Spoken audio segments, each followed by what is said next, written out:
الحمد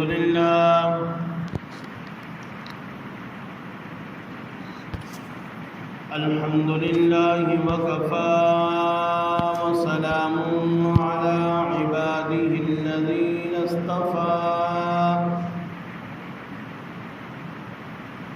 خصوصا على سيد الرسل وخاتم الأنبياء وعلى آله أصحابه الأتقياء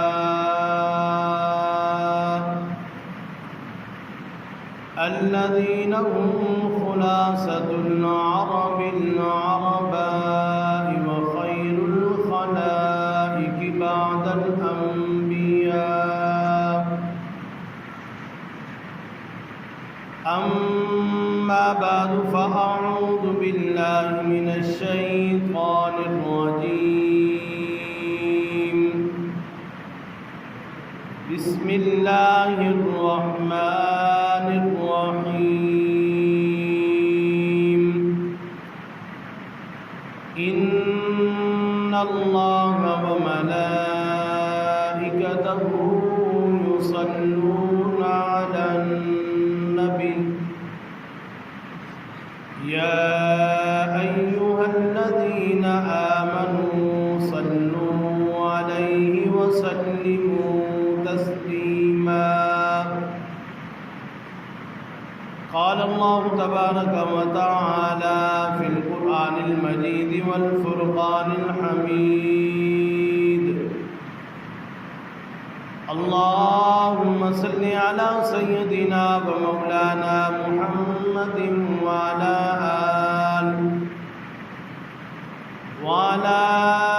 آل سيدنا ومولانا محمد وبارك وسلم.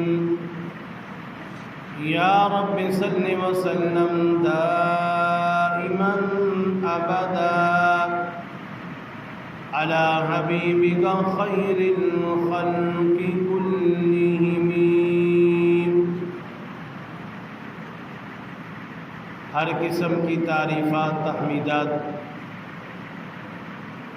اللہ رب العزت کے لیے ہے. ان گنت بے حساب و بے شمار درود و سلام ہو امام الانبیاء سید الانبیاء سید الکل ختم الرسل جناب حضرت محمد الرسول اللہ صلی اللہ علیہ وسلم کی ذات گرامی پر. آج کے جمعۃ المبارک کے خطبے کا عنوان درود پاک ایک اہم عبادت. دعا فرمائے اللہ رب العزت میرا شرح صدر فرمائے.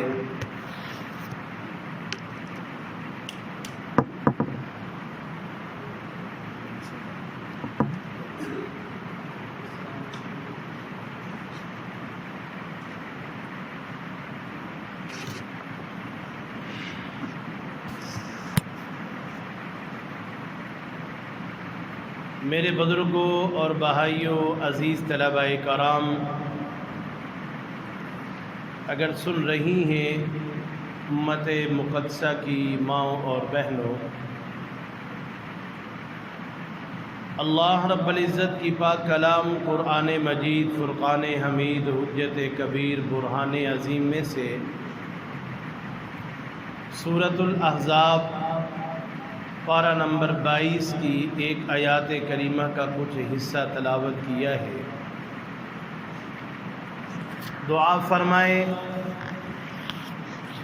اللہ رب العزت مجھے کما حقہ کما ینبغی بیان کرنے کی توفیق عطا فرمائے. سب کہہ دیں آمین ثم آمین. اس کے بعد مجھے اور آپ کو عمل کی توفیق عطا فرمائے.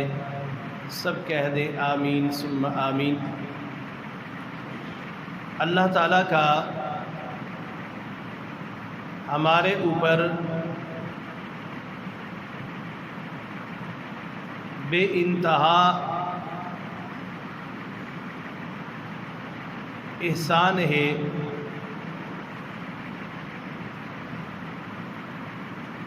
کہ وہ ہمیں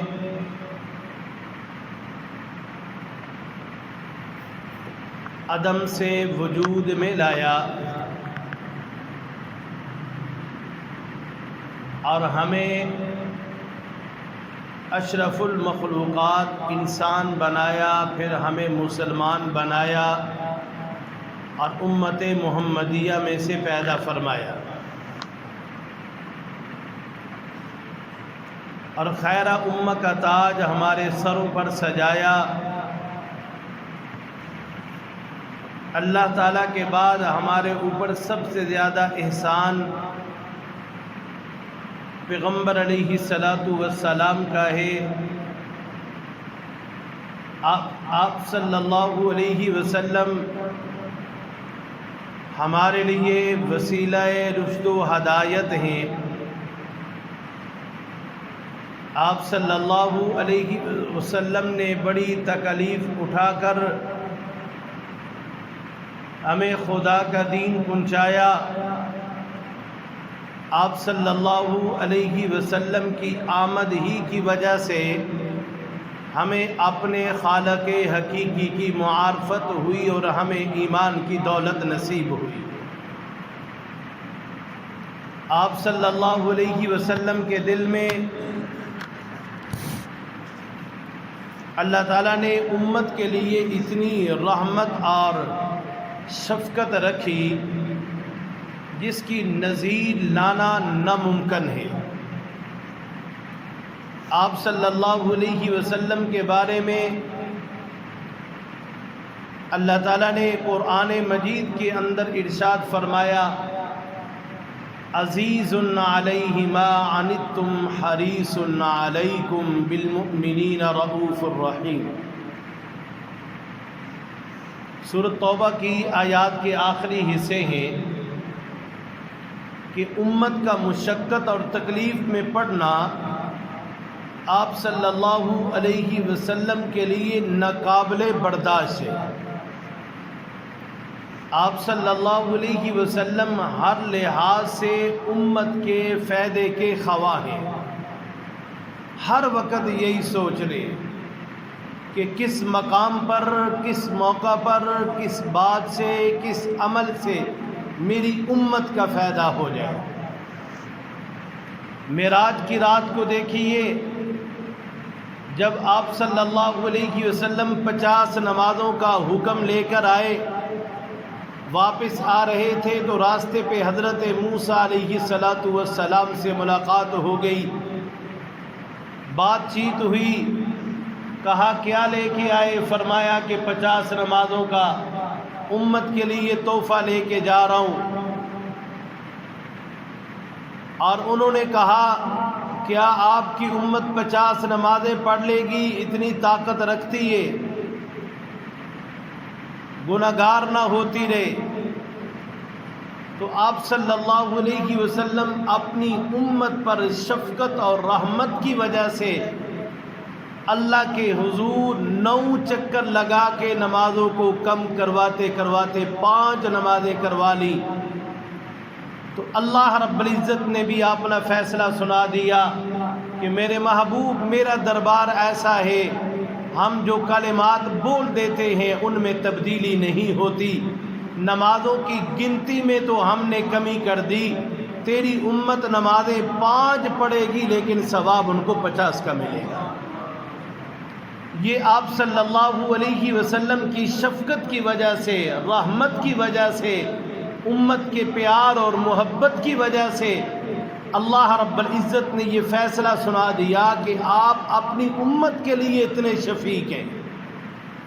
ایک دفعہ آپ صلی اللہ علیہ وسلم قربانی فرما رہے تھے، عید کا موقع تھا، اپنی امت کے غرباء کا خیال آ گیا تو آپ صلی اللہ علیہ وسلم فوراً دعا کرتے ہیں، یا اللہ یہ قربانی میری طرف سے بھی قبول فرما لے اور میرے ان امتیوں کی طرف سے بھی قبول فرما لے جو قربانی کرنے کی طاقت نہیں رکھتے۔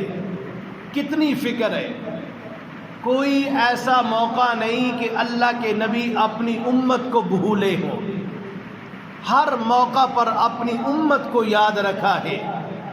میدان محشر میں جب لوگ انتہائی پریشانی کے عالم میں ہوں گے، مختلف انبیاء کرام کے پاس شفاعت لے کر جائیں گے، وہ انبیاء معذرت کر دیں گے، آدم کے پاس جائیں گے، آپ ہماری شفاعت کریں، حضرت نوح کے پاس جائیں گے، حضرت ابراہیم کے پاس جائیں گے، حضرت اسماعیل کے پاس جائیں گے، حضرت یوسف کے پاس جائیں گے، حضرت موسیٰ اور حضرت عیسیٰ کے پاس جائیں گے۔ ہر نبی معذرت کر دے گا تو بالآخر آپ کی خدمت میں حاضر ہوں گے، تو آپ صلی اللہ علیہ وسلم اس وقت اللہ کی بارگاہ میں ایک طویل سجدہ کریں گے، لمبا سجدہ کریں گے، جب اللہ تعالیٰ فرمائیں گے سل تعطا اشفا تشفع، کہ مانگیے میں رب دینے کے لیے تیار ہوں، شفاعت کیجیے میں رب قبول کرنے کے لیے تیار ہوں۔ آپ کی زبان پر ایک ہی لفظ آئے گا اور وہ لفظ یہ ہوگا، یا ربی امتی امتی امتی امتی، اے اللہ میری امت پر رحمت فرما دے، میری امت پر کرم فرما دے، میری امت پر رحم فرما دے۔ ایک دفعہ آپ صلی اللہ علیہ وسلم نے ارشاد فرمایا، اللہ تعالیٰ نے ہر نبی کو ایک دعا دی ہے، اگر وہ اس دعا کا حوالہ دے کر وہ نبی اللہ کے حضور جو مانگے گا اللہ اسے فوراً عطا فرمائیں گے، چاہے وہ نبی اس دعا کے ذریعے خیر مانگ لے یا اپنے لوگوں کے لیے بد دعا کی شکل میں دعا مانگ لے، اللہ اسے فوراً شرف قبولیت عطا فرما دیں گے۔ پھر آپ صلی اللہ علیہ وسلم نے ارشاد فرمایا، فتعجل کل نبی، ہر نبی نے دعا کی مشکل گھڑیوں اور لمحات میں اس دعا کو استعمال کر لیا، فرمایا اس دعا کو استعمال کر لیا، اور میں محمد اس دعا کو قیامت والے دن اپنی امت کی شفاعت کے لیے سنبھال کر رکھا ہے کہ آخرت میں اللہ کے حضور امت کی شفاعت کے لیے میں دعا کروں گا۔ میرے اوپر بڑے بڑے مصائب آئے، آپ صلی اللہ علیہ وسلم فرما رہے، مشکلات آئیں، تکلیفیں آئیں، مگر میں نے اس دعا کو اپنی ذات کے لیے استعمال نہیں کیا، اسے صرف اور صرف قیامت والے دن اپنی امت کے گناہگاروں کے حق میں استعمال کروں گا، اور اس دعا سے میرا ہر وہ امتی فائدہ اٹھائے گا کہ جس نے اللہ کے ساتھ شرک نہ کیا ہوگا۔ حضرات سامعین کرام، ذرا سوچئے، کیا ہم اتنے شفیق و مہربان نبی کے احسانات کا بدلہ اتار سکتے ہیں؟ ہمارے پاس صرف ایک ہی صورت ہے، ہم آپ صلی اللہ علیہ وسلم کی ذات عالی پر درود پاک پڑھیں، آپ کے درجات کی مزید بلندی کے لیے اللہ کے حضور دعا کریں۔ اور اسی لیے تو اللہ نے قرآن مجید کے اندر ارشاد فرمایا کہ یا ایھا الذین آمنوا صلوا علیہ وسلموا تسلیما، اے ایمان والو آپ پر درود و سلام بھیجو۔ غور فرمائیے، اللہ تعالیٰ نے درود پاک کا حکم دینے کے لیے ایک نرالا انداز اپنایا، اور یہ انداز پورے قرآن میں کسی اور عمل کے حکم پہ اختیار نہیں کیا، یعنی جو آپ صلی اللہ علیہ وسلم پر درود بھیجنا ایسا عظیم عمل ہے، اور اللہ فرماتے ہیں کہ یہ عمل میں بھی کرتا ہوں، میرے فرشتے بھی کرتے ہیں، میرے بندوں تم بھی کرو۔ نماز کے بارے میں اللہ نے یوں نہیں کہا میں بھی پڑھتا ہوں فرشتے بھی پڑھتے ہیں تم بھی پڑھو۔ زکوٰۃ کے بارے میں یہ نہیں کہا کہ میں بھی زکوٰۃ دیتا ہوں فرشتے بھی دیتے ہیں تم بھی دو۔ یوں نہیں فرمایا کہ میں بھی روزے رکھتا ہوں فرشتے بھی رکھتے ہیں تم بھی رکھو۔ لیکن درود پاک والا ایسا عمل ہے کہ اللہ اس کے بارے میں فرما رہے ہیں کہ میرے بندو ان اللہ وملائکتہ یصلون علی النبی، کہ تمہیں بھی یہ عمل کرنا چاہیے۔ یہ عمل میں رب بھی کرتا ہوں فرشتے بھی کرتے ہیں تم بھی کرو۔ اس انداز سے تعبیر درود پاک کی بہت بڑی فضیلت اور اہمیت ثابت ہو رہی ہے، اور اس سے بڑی اور کیا فضیلت ہو سکتی ہے درود پاک پڑھنے کی کہ اللہ خود کہہ رہے ہیں کہ اے میرے بندو یہ عمل میں بھی کرتا ہوں تم بھی کرو۔ اس سے بڑی مضبوط دلیل کوئی نہیں۔ اور درود پاک بھیجنے کی ترغیب اس سے بہتر انداز اور کون سا ہو سکتا ہے؟